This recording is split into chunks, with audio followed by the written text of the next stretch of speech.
Bismillahirrahmanirrahim. Assalamualaikum warahmatullahi wabarakatuh.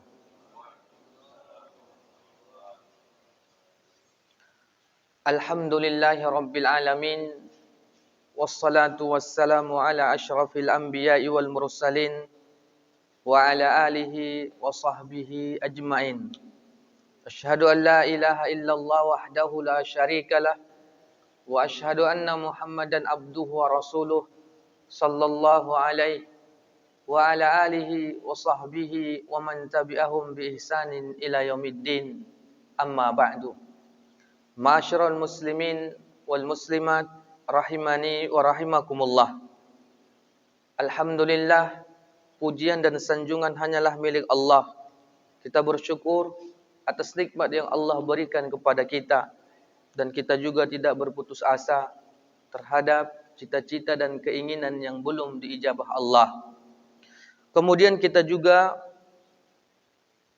tidak bosan-bosannya agar terus memperbanyak salawat dan salam kita kepada baginda Rasul Muhammad sallallahu alaihi wasallam, karena kita mengharapkan syafaat beliau nantinya di yaumil akhir kelak, dan di dunia kita juga berharap dapat bermimpi melihat beliau. Kaum muslimin dan muslimat yang dirahmati oleh Allah Subhanahu wa taala. Kita akan melanjutkan pembahasan kita dalam kitab Syarhul Urjuzah Al-Mi'iyah li Ibni Abil Izz, yaitu 100 bait yang bercerita tentang biografi singkat Rasul sallallahu alaihi wasallam. Dan kita akan memasuki bait yang ke-25. Summa madat ishruna yawman kamilah faramatil jinna nujumun hailah. Kemudian setelah berlalu 20 hari secara sempurna, maka jin-jin pun mulailah dilempar dengan bintang-bintang yang menakutkan. Artinya summa madat ishruna yawman kamilah mim mab'atsin nabiy sallallahu alaihi wasallam, dari diutusnya Nabi sallallahu alaihi wasallam. Ketika Rasul sallallahu alaihi wasallam diangkat menjadi nabi genap 20 hari, maka para jin yang suka mencuri dengar berita dari langit, mulailah mereka dilempar, tak boleh lagi naik ke langit. Faramatil jinna ay mustarki as-sama, yaitu para jin-jin yang tugasnya itu mencuri berita ke langit. Jadi para jin itu sebelum Nabi sallallahu alaihi wasallam diutus menjadi nabi ataupun menjadi rasul, kabar-kabar yang disampaikan para jin itu banyak benarnya, karena mereka mudah mencuri berita di langit. Maka disebutkan di dalam hadis yang sahih, mereka itu akan tolong menolong naik ke langit. Saling, kalau kita seperti lomba panjat pinang, mereka saling bantu-membantu agar bisa sampai ke langit. Dan nanti disebutkan ada tempat nongkrong mereka di atas. Di sanalah mereka akan mendengarkan berita-berita, dan hadisnya akan disebutkan nanti di dalam kitab kita. Nujumun ay asyuhub, mereka para jin sebelum Nabi sallallahu alaihi wasallam diangkat menjadi nabi, mereka sesuka hatinya boleh naik ke langit dan mencari berita. Namun setelah Nabi sallallahu alaihi wasallam diangkat menjadi nabi genap 20 hari, maka peraturan langit telah berubah. Orang-orang ataupun jin, para jin yang ingin naik ke langit, mereka akan dilempar dengan nujum, yaitu dengan bintang-bintang, dengan meteor, atau dikatakan juga nujum di sini adalah suluh api yang menyala. Dia seperti meteor ataupun bintang-bintang. Kalau Allah Ta'ala mukhbiran anil jinni ba'da hirasatis sama'i bisyuhub. Allah Subhanahu wa taala mengabarkan itu bahwa setelah Nabi sallallahu alaihi wasallam diutus menjadi nabi, maka langit pun dikawal. Langit dikawal ataupun dijaga. Dibuatlah di sana senjata berupa meteor ataupun suluh api yang menyala atau yang dikenal dengan syuhub ataupun bintang-bintang. Bahkan Allah Subhanahu wa taala mengabarkan hal tersebut, menceritakan hal tersebut dalam surah Al-Jin. Lihatlah orang-orang jin, para bangsa jin yang menceritakan dan Allah kabarkan kepada kita melalui ayat-ayatnya. Allah katakan dalam surah Al-Jin, ayat yang ke-8 dan ayat yang ke-9, wa anna lamasnas samaa, dan tatkala kami mengintip langit, fawajadnaha muliat harasan syadidaw wa syuhuba, ternyata kami dapati langit itu sudah dipenuhi dengan penjagaan yang sangat keras, wa syuhuba, dan ada di sana suluh api yang menyala. Dari kejauhan para jin itu dah ngintip-ngintip. Oh, ternyata sekarang sudah ada penjaganya. Dulunya kan mungkin kayak perumahan kita di awal-awal pembangunan nggak ada security-nya. Setelah jadi udah bagus, ada rupanya di sana penjaga, bahkan standby dengan alat perangnya, yaitu berupa meteor ataupun suluh api ataupun bintang-bintang. Ternyata mereka para jin mengintip-intip juga. Kemudian wa anna kunna naq'udu minha maq'ida lis-sama', dan kami itu biasanya duduk-duduk di langit tersebut. Ada tempat mereka nongkrong di langit, maq'ida lis-sama', yaitu tempat duduk untuk mendengar, untuk mendengarkan kabar berita. Famay yastami'il an, akan tetapi barang siapa yang mendengarkan sekarang. Artinya setelah Rasulullah genap diangkat menjadi nabi 20 hari, ternyata barang siapa yang mendengarkan sekarang berita di langit itu, yajid lahu shihabar rasoda. Lihatlah kata para jin, ia akan mendapatkan sebuah suluh yang menyala ataupun meteor yang senantiasa mengintai. Inilah Allah ceritakan di dalam surah Al-Jin, bagaimana ternyata para bangsa jin itu memang hobi juga mereka naik ke langit sebelum Nabi sallallahu alaihi wasallam diutus menjadi nabi. Hailah ay minal haul, makna dari hailah adalah yang menakutkan, meteor atau senjata yang menakutkan. Wa huwal makhafah minal amri la yadri ma yahjumu alaihi minhu. Kenapa dikatakan senjata itu menakutkan? Karena tidak tahu kapan senjata itu akan diluncurkan atau kapan menyerang kita. Begitulah makna daripada yang disebutkan di dalam syair tersebut. Maka dikatakan para jin pun mulai takut.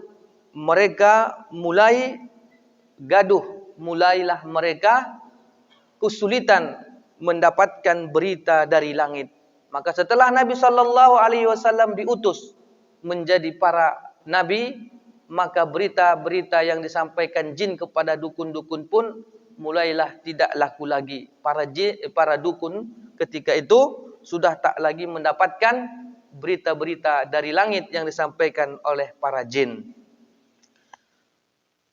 Qala Ibnul Jauzi, disebutkan oleh Ibnul Jauzi, qala al-ulama bisyar, dikatakan para ulama ahlus sejarah, ra'at Quraisyun an-nujuma yurma biha ba'da 20 yawman min mab'atsati Rasulillah sallallahu alaihi wasallam.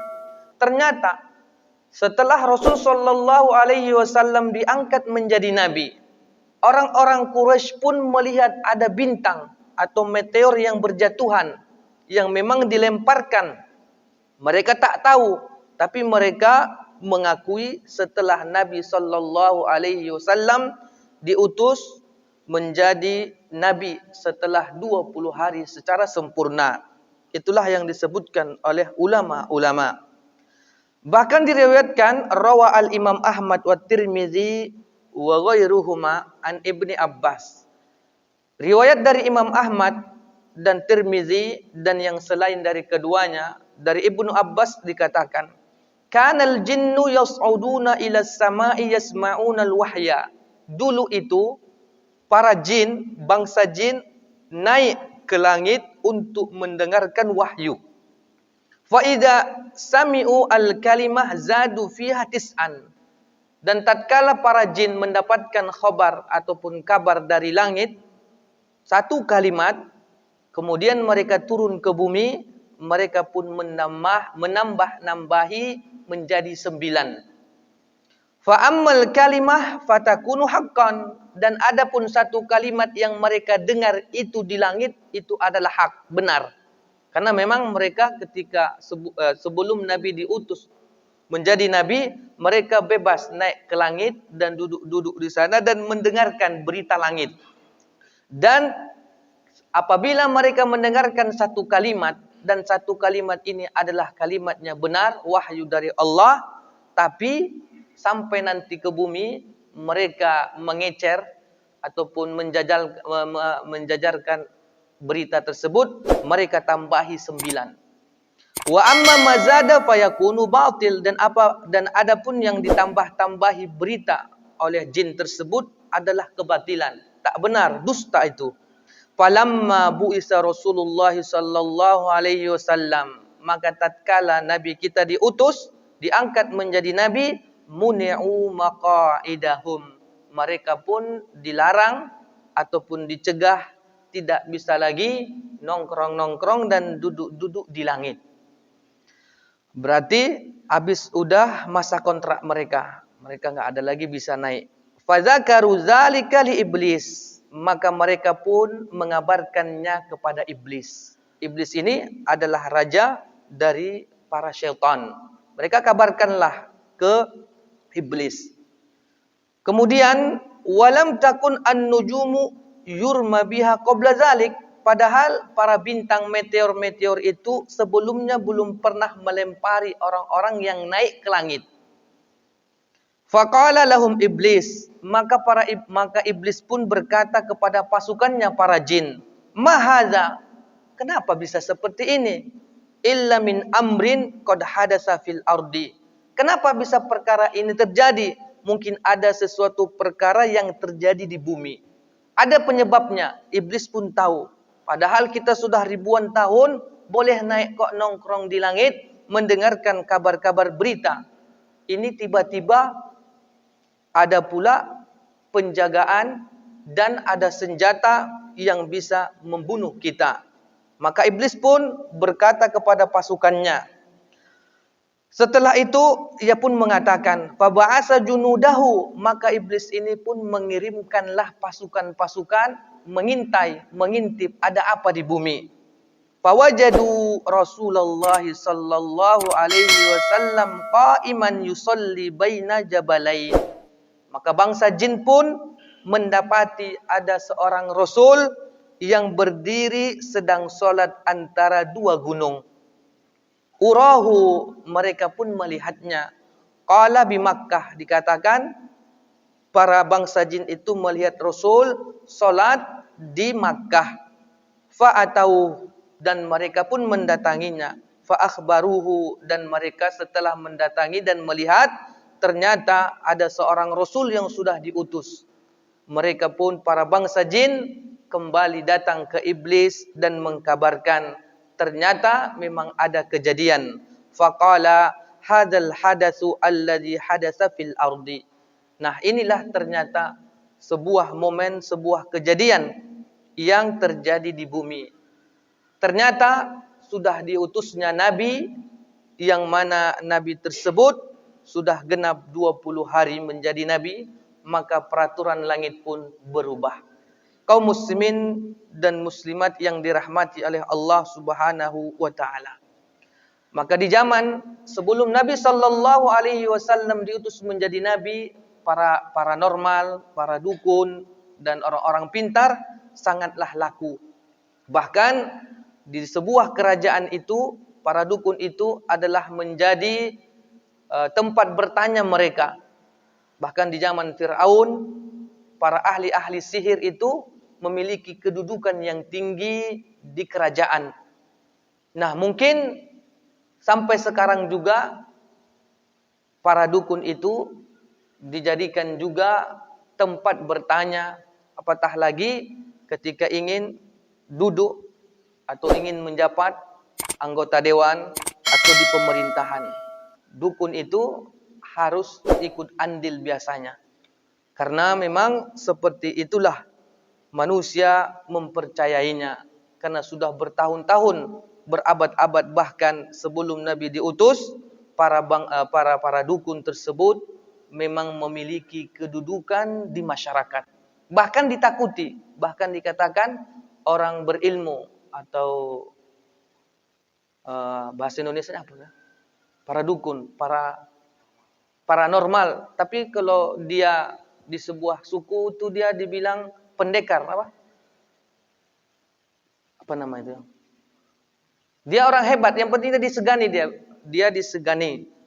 Nah, karena memang sebelum Nabi SAW diutus, para bangsa jin mudah mengambil atau diperbolehkan mendengarkan berita di langit. Tapi setelah Rasul SAW diutus, maka semua aturan berubah.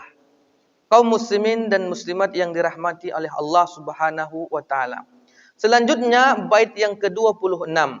Summa da'a fi arba'il a'wam bil amril hijratal ilal Islam. Kemudian setelah 4 tahun berdakwah Rasul sallallahu alaihi wasallam secara sembunyi-sembunyi, bil amri jahratan ilal Islam. Kemudian diperintahkanlah Rasul berdakwah secara terang-terangan.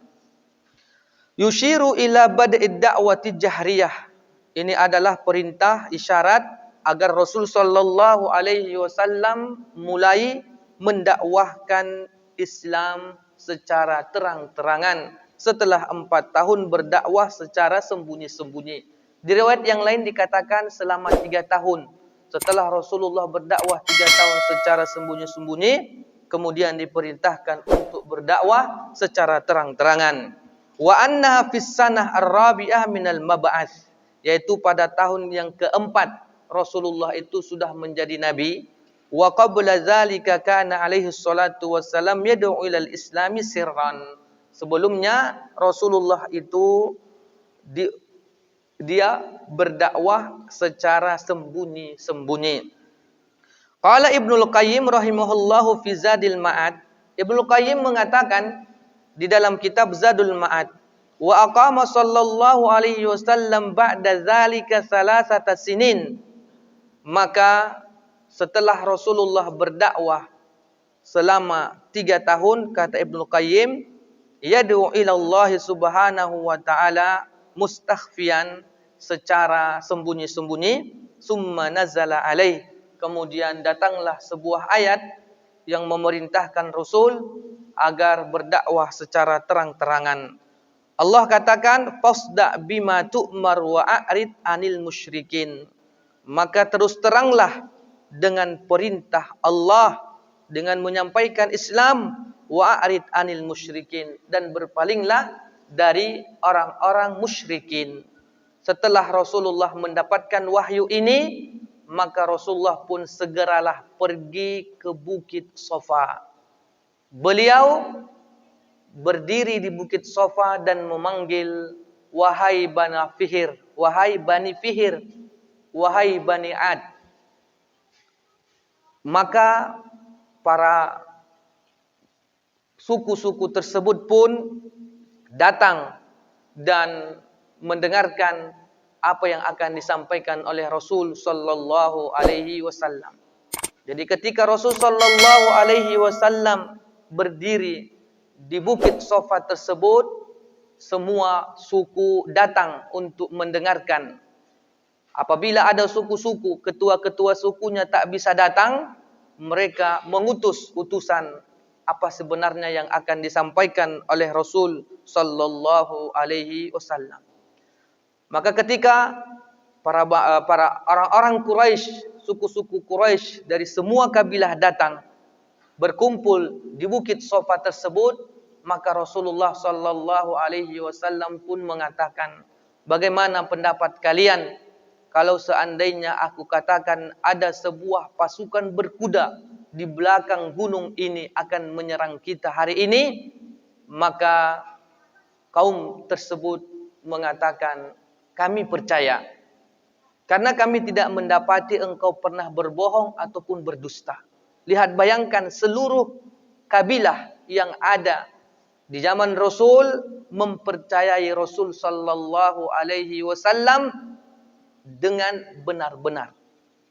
Kemudian setelah itu Rasulullah pun mengatakan, Inni Rasulullah nazira wa bashira.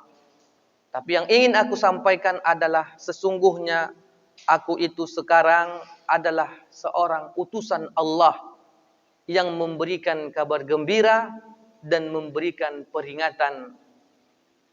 Tiba-tiba datanglah Abu Lahab dengan mengatakan, Tabban laka ya Muhammad. Celakalah engkau wahai Muhammad. Apakah gara-gara ini saja atau apakah tujuanmu ini saja engkau kumpulkan kami di bukit ini? Maka kemudian Allah Subhanahu wa taala pun menurunkan surah Al-Lahab yang kita kenal, yang kita baca. Allah Subhanahu wa taala langsung memberikan khatam, memberikan stempel kehancuran, kelancangan Abu Lahab, dan Allah pun mengabadikannya di dalam Al-Quran, yang mana Allah mengatakan, Tabbat yada Abi Lahabi watab, binasalah kedua tangan Abu Lahab, ma aghna anhu maluhu wa ma kasab, dan tidaklah berfaedah kepadanya harta bendanya dan apa yang ia usahakan. Sayasla naron zata lahab, kelak ia akan masuk ke dalam api yang bergejolak.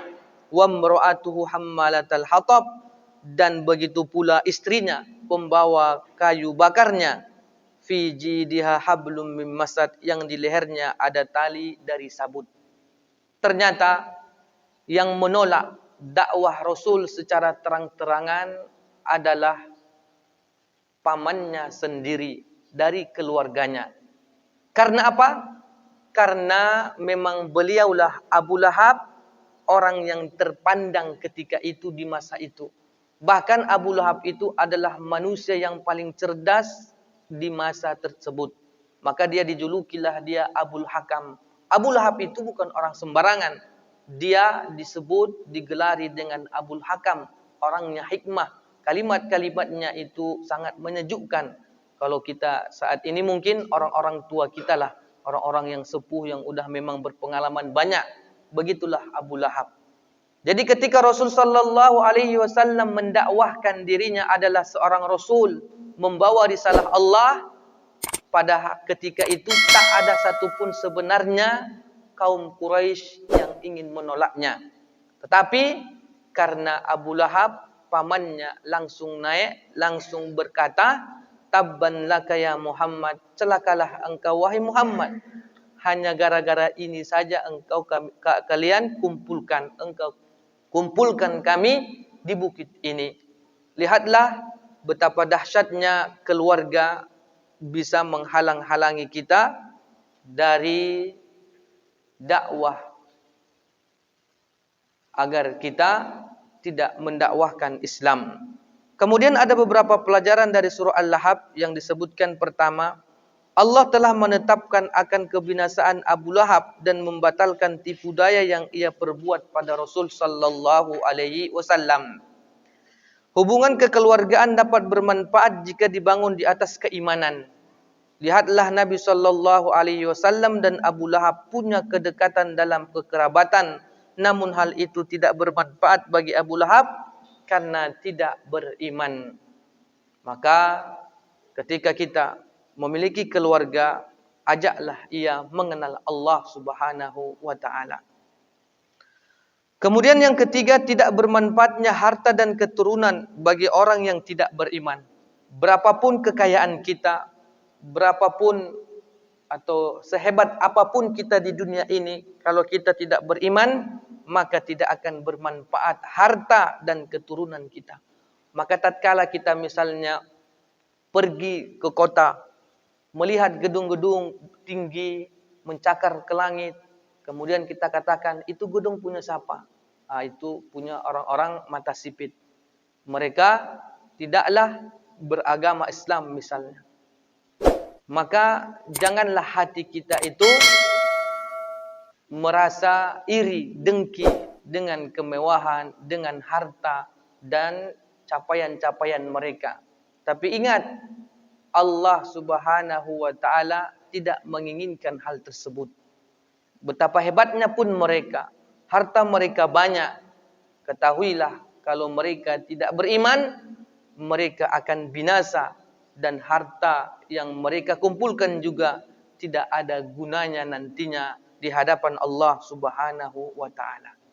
Tapi ketika mereka di dunia adalah orang-orang yang memiliki harta melimpah, menikmati dunia dan seisinya, tiba-tiba 1 tahun lagi mau mati, mereka bertaubat, kemudian mereka pun meninggal dunia, maka alhamdulillah.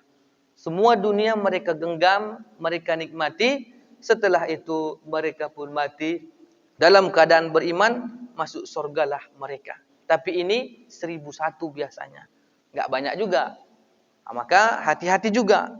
Terkadang kita juga yang sudah beriman, kadang kan sepele juga. Nanti udah mau tua, udah kira-kira pensiun nanti dari kerjaan, barulah aku betul-betul fokus beribadah kepada Allah. Ternyata belum sampai pensiun, udah pula mati. Bahkan banyak para dosen kami mengatakan, ana lihat kawan-kawan yang di fakultas, di kampus, sebelum umur 60 tahun, udah banyak mendahului kita. Artinya apa? Zaman sekarang banyak orang meninggal itu dia belum sampai umur 60 tahun udah dipanggil Allah Subhanahu wa taala. Maka hati-hati. Jangan sempat nanti berpikiran, berkeinginan, bercita-cita, nantilah setelah pensiun, nantilah setelah anak udah siap sekolah semua, baru datang ke masjid, baru beribadah fokus.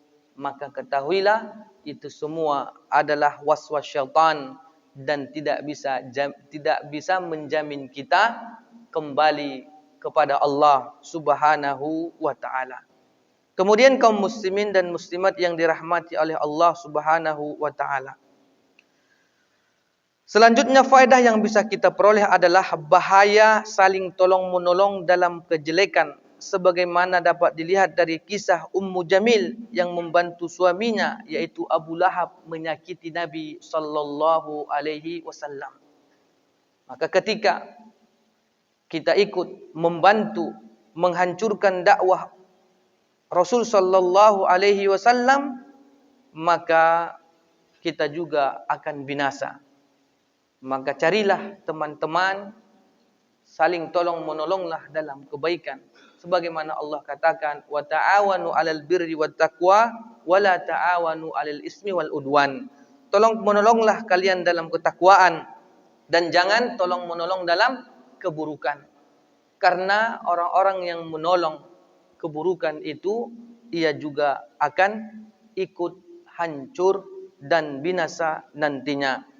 Kemudian kaum muslimin dan muslimat yang dirahmati oleh Allah Subhanahu wa taala, Allah Subhanahu wa taala ternyata menginginkan Abu Lahab masuk ke dalam neraka untuk selama-lamanya. Dan ini Allah turunkan, kemudian Abu Lahab masih hidup, masih panjang hidupnya, masih panjang hatinya. Maka disebutkan pernah suatu ketika Rasul sallallahu alaihi wasallam berdoa kepada Allah, ya Allah, jadikanlah dua Umarain, jadikanlah dua Umar di antara mereka masuk ke dalam Islam. Maka Rasul itu sangat berharap Umar yang ia maksud itu adalah Abu Lahab, pamannya. Karena dia adalah pamannya yang memiliki kedudukan yang luar biasa. Dan ternyata Allah Subhanahu wa taala tidak mengabulkan doa beliau. Karena memang Allah telah menetapkannya di dalam Al-Quran, Abu Lahab akan masuk ke dalam nerakanya Allah Subhanahu wa ta'ala. Maka ternyata Abu Lahab tidak memeluk agama Islam, dan yang Allah pilihkan, Allah berikan hidayah adalah kepada Umar bin Khattab. Beliaulah yang menjadi ataupun memeluk Islam. Sedangkan Abu Lahab tidak dikabulkan Allah Subhanahu wa ta'ala. Dan ternyata doa Rasul sallallahu alaihi wasallam tidak dikabulkan Allah dalam perkara ini. Rasulullah menginginkan pamannya Abu Lahab, yaitu namanya Umar, tidak menjadi atau tidak masuk ke dalam Islam. Dan mudah-mudahan Allah Subhanahu wa ta'ala menjadikan kita orang-orang yang betul-betul mau mendukung dakwah Rasul sallallahu alaihi wasallam. Setelah Rasul sallallahu alaihi wasallam mendapatkan ayat fasda bima tu'mar wa a'rid 'anil musyrikin, fa'alana sallallahu alaihi wasallam bid-da'wah. Di sinilah mulai dakwah secara terang-terangan. Di sinilah dakwah mulai tampak. Namun setelah itu ternyata wajahara qaumahu bil adawah. Setelah Rasulullah mengikrarkan saatnya dakwah secara terang-terangan, maka musuh-musuh Allah pun mulai menunjukkan keganasannya. Orang-orang yang ikut dakwah Rasul mulai dikecilkan, diberikan hukuman, bahkan diazab. Di antaranya adalah Bilal bin Rabah, Yasir, dan lain-lain sebagainya. Mulailah bermunculan siksaan-siksaan secara terang-terangan. Ketika ada orang-orang Quraisy yang ikut dengan dakwah Rasul, mulailah mereka diboikot, mulailah mereka terang-terangan disiksa di depan umum, dan lain-lain sebagainya. Washtaddal adza alaihi wa alal muslimin, maka siksaan-siksaan pun terus bertubi-tubi menghajar kaum muslimin.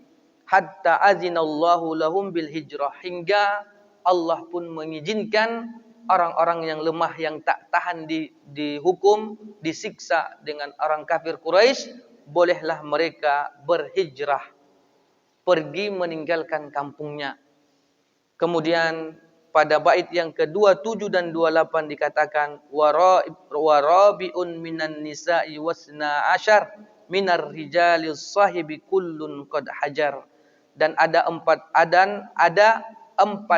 orang dari kalangan wanita dan 12 orang dari kalangan laki-laki dari sahabat Rasul yang mereka pergi hijrah ke Habasyah. Ila biladil Hubshi, ke negeri Habasyah, fi khamisin am, yaitu pada tahun yang kelima. Wa fihi adu summa adula malam, dan kemudian mereka berangkatlah hijrah pertama kali pada tahun kelima Rasulullah diangkat menjadi Rasul ke negeri Syam, ke negeri Habasyah. Tapi di tahun itu juga mereka kembali. Mereka bentar saja di Habasyah. Tapi setelah itu mereka mendengarkan ada kabar. Ternyata kota Makkah sudah aman. Tidak ada lagi penyiksaan. Sudah tidak ada lagi azab. Maka mereka pun kembali ke Makkah kembali. Zakarahuna al-hijrataini ilal Habasyah al-ula was-saniyah. Disebutkan di sini dua kali para sahabat-sahabat Rasulullah itu hijrah pergi ke Habasyah untuk yang pertama kali dan yang kedua kalinya. Dan yang ikut untuk hijrah pertama kali ke Habasyah ada 4 wanita dan 12 orang laki-laki. Hadza adadul muhajirina fil marrah al-ula. Inilah orang-orang yang hijrah pertama kali. Kullun qad hajara ila biladil Hubshi, ai jami'uhum hajaru ila biladil Habsyah. Mereka semuanya wanita 4 orang, laki-laki 12 berangkat meninggalkan Makkah dan mereka pun menuju biladil Hubshi, yaitu negara Habasyah. Kalau sekarang mungkin daerah Yaman. Mereka turun ke bawah. Fi khamisi amin, yaitu pada tahun kelima ay min mab'atsin Nabi sallallahu wasallamu alaih. Setelah Rasulullah sudah menjadi Nabi 5 tahun, maka turunlah perintah diperbolehkannya hijrah meninggalkan Makkah karena azab dan cobaan yang dirasakan oleh para kaum muslimin bertambah sangat-sangat sadis. Adu ila Makkah. Tapi di tahun itu juga mereka kembali ke Makkah li'annahum balaghum annal umur salahat. Karena ada berita setelah kaum muslimin hijrah ke Habsyah yang untuk pertama kalinya, setelah mereka di sana hidup beberapa bulan, ada mereka dengar kabar di Makkah sudah aman sentosa. Bahkan ada kabar mengatakan Abu Lahab dan orang-orang yang lainnya juga sudah masuk Islam. Adalah berita-berita hoak. Ternyata di zaman itu juga sudah ada berita hoak. Nah, kemudian para sahabat Rasul sallallahu alaihi wasallam yang hijrah ke Habsyah itu pun tertarik. Oh iya, berarti sudah aman ternyata di Makkah. Ngapain ini lagi kita jauh-jauh di negeri orang yang belum mendapatkan misalnya pekerjaan yang layak atau makan pun pas-pasan di sana, dapat pula berita tapi ternyata beritanya hoak. Wal halu tabat, keadaan sudah membaik kata mereka. Wal adza intaha, dan siksaan pun sudah enggak ada lagi. Bahkan informasinya orang-orang kafir Quraisy Makkah masuk ke dalam Islam secara berbondong-bondong. Ternyata faraja'u minal Habsyah ila Makkah. Kembalilah para sahabat yang hijrah ke Habsyah itu kembali lagi ke Makkah. Walamma wasalu aw qarabu al-wusul ila Makkah tabayyana lahum annal amru bi khilafi dzalik. Maka tatkala mereka sampai ke Makkah ataupun hampir mau masuk ke pintu gerbangnya Makkah, ternyata tampak jelas bagi mereka perkaranya adalah hoak, beritanya hoak. Faminhum man dakhala Makkah, ada juga di antara mereka yang tetap masuk ke Makkah karena udah jauh, ngapain lagi balik? Wa minhum man raja ila biladil Habsyah, dan ada juga yang kembali lagi ke negeri Habsyah untuk yang kedua kalinya. Maka lihatlah kaum muslimin dan muslimat yang dirahmati oleh Allah Subhanahu wa taala, berita hoak itu adalah senjata ampuh orang-orang kafir, orang-orang munafik. Dengan inilah mereka mampu memporak-porandakan keamanan, kesejahteraan dan kedamaian. Maka berhati-hati. Maka alhamdulillah di negeri kita sudah dibuat undang-undang, orang-orang yang menyebarkan berita-berita hoak ada hukumannya. Karena memang membahayakan. Karena inilah senjata ampuh yang dimiliki orang-orang kafir, orang-orang munafik, orang-orang yang tak suka dengan Islam. Mereka akan menyebarkan berita-berita yang menakut-nakuti, berita-berita yang menghilangkan kepercayaan para pemimpin. Maka para ulama secara umum mengatakan kehancuran umat Islam ada 2 perkara. Yang pertama disebabkan mereka tidak mau lagi percaya dengan pemimpin-pemimpin mereka. Ini yang mengakibatkan menghancurkan umat Islam. Kenapa hal itu bisa terjadi? Karena adanya berita-berita hoak. Adanya berita-berita yang tak betul. Dan berita-berita ini pula lah yang memang agak sedap pula digosipin. Beritanya tak betul, hoak, itulah yang akan digembor-gemborkan, yang akan didakwahkan, disebar-sebarkan beritanya. Inilah yang menghancurkan umat Islam. Pertama, mereka dibuat tidak lagi percaya kepada pemimpin mereka. Dibuatlah isu-isu, Raja Fulan korupsi, Raja Fulan begini begitu, Presiden Fulan begini begitu. Itulah kehancuran. Maka nanti muncullah demon-demon yang besar. Demonstrasilah, berkeluaranlah semua masyarakat, dibuat sudah tak lagi sedap. Enggak betul lagi pemimpin kita, zalim, begini, begitu. Nah, disinilah ahli sunnah memiliki pandangan yang luar biasa. Dan nanti bisa dikaji dan bisa dilihat bagaimana sikap ahli sunnah terhadap pemimpin-pemimpin yang zalim. Bahkan disebutkan, walaupun pemimpin zalim itu merampas harta kita, memukul pundak kita, kita tidak boleh melawan ataupun tidak boleh menunjukkan aksi di depan mereka. Tapi itu sangat berat bagi orang-orang yang tidak memahami akidah ahli sunnah wal jamaah dengan baik dan benar. Kemudian yang kedua yang menghancurkan umat Islam adalah perkara-perkara baru di dalam agama mereka. Sama juga berita-berita hawak, perintah-perintah, amalan-amalan yang banyak di dalamnya kepalsuan, kebohongan. Berita hawak juga asalnya semua adalah berita hawak, berita yang tak benar. Mereka menyampaikan hadis-hadis palsu, hadis-hadis yang tidak ada asalnya, dan hadis-hadisnya mungkar. Tapi itulah yang mereka jual, mereka iklankan kepada masyarakat secara umum. Maka di sinilah umat Islam hancur lebur karena percaya dengan berita-berita hawak tersebut. Kaum muslimin dan muslimat yang dirahmati oleh Allah Subhanahu wa taala, mudah-mudahan dengan apa yang telah kita baca dari kitab ini dan yang kita dengarkan bisa menambah maklumat kita, pengetahuan kita, dan kita juga bisa mengambil faedah-faedah yang berharga. Di antaranya adalah berhati-hatilah terhadap berita-berita hawak.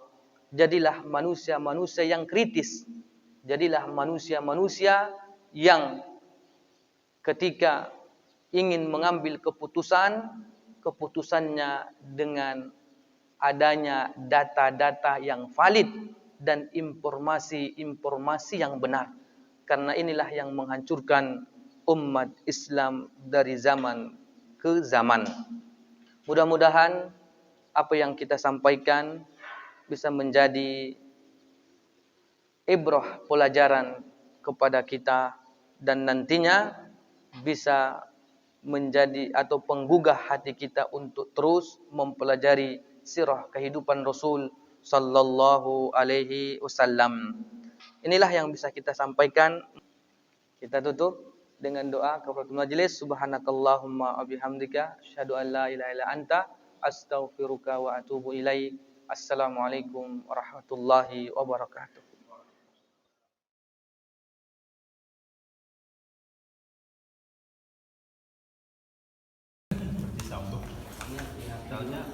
Layar itunya luar. Tahu itunya. Katanya minyak naik. Orang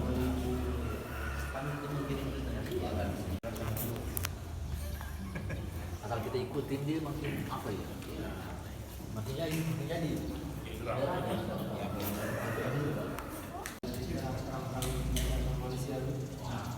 Ada santai-santai aja.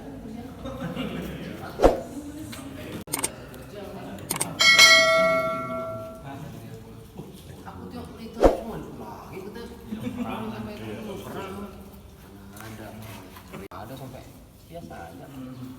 Malah di sana kekurangan tenaga kerja. Otak orang Indonesia itu macam-macam. Sekarang memang nih Pak udah dipulangkan, ya nggak lengkap. Ya, PKI. Ya, kalau kasurnya. Sadaqallahul azim.